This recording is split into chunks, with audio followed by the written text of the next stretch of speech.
Have you ever wondered if we're reading the book of Genesis all wrong? What if it's not supposed to be a science paper or a history textbook? Today, we're diving into a fascinating spiritual interpretation that sees the creation story not as a literal step-by-step account, but as a deep, profound narrative about order, purpose, and divine intention. So that's the big question, right? Are we supposed to read Genesis like a modern science textbook, trying to match it up with physics and biology? Or is it telling a completely different kind of story, one that uses the language of the physical world to reveal some incredible spiritual truths? Well, the perspective we're exploring today says it's absolutely the second one. And this quote really gets to the heart of the matter. The idea here is that if you approach Genesis with only a scientific or historical mindset, you're kind of bringing the wrong tools for the job. This view argues that a divinely inspired book needs a different kind of key to unlock what it's truly saying, a spiritual one. Okay, so here's how we're going to break this down. First, we'll look at what this spiritual lens actually is. Then we'll walk through the 6 days of creation, seeing how this perspective changes everything from ordering the initial chaos to the creation of the lights, the sea creatures, and finally humanity, all building up to that final famous declaration. So how exactly do we read this text spiritually? Well, this interpretation gives us a very specific tool for the job. It's a concept called the eyes of faith. And it's not just about believing. It's about learning to see in a completely new way. So what does that actually mean, eyes of faith? Well, imagine you're standing on top of a huge mountain. From up there, you can see the entire landscape, the river's source, its path, and where it ends, all at the same time. The idea is that the eyes of faith give us that same eternal perspective. We're not watching a grainy step-by-step home video of creation.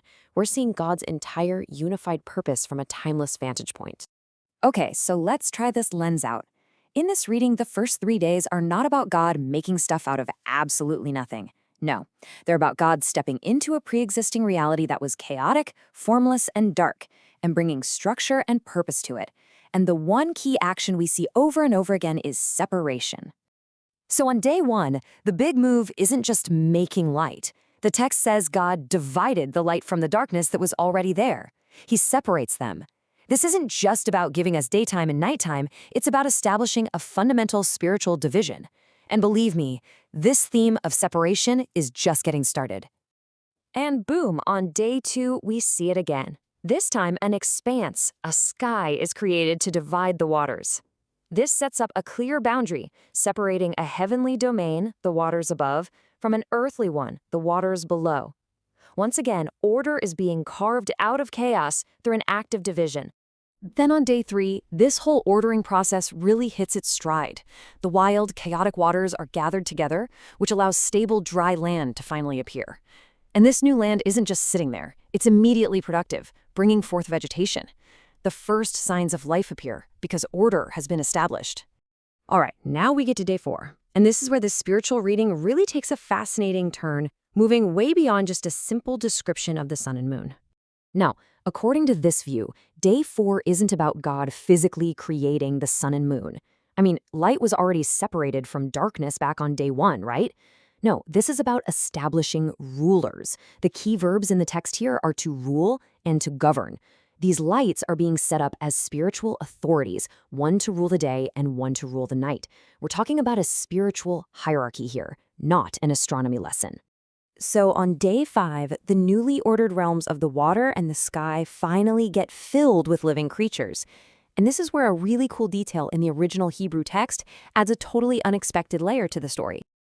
God created all the living things that swarm in the water, and it specifically calls out the great sea creatures. Now that phrase right there is a fascinating little clue.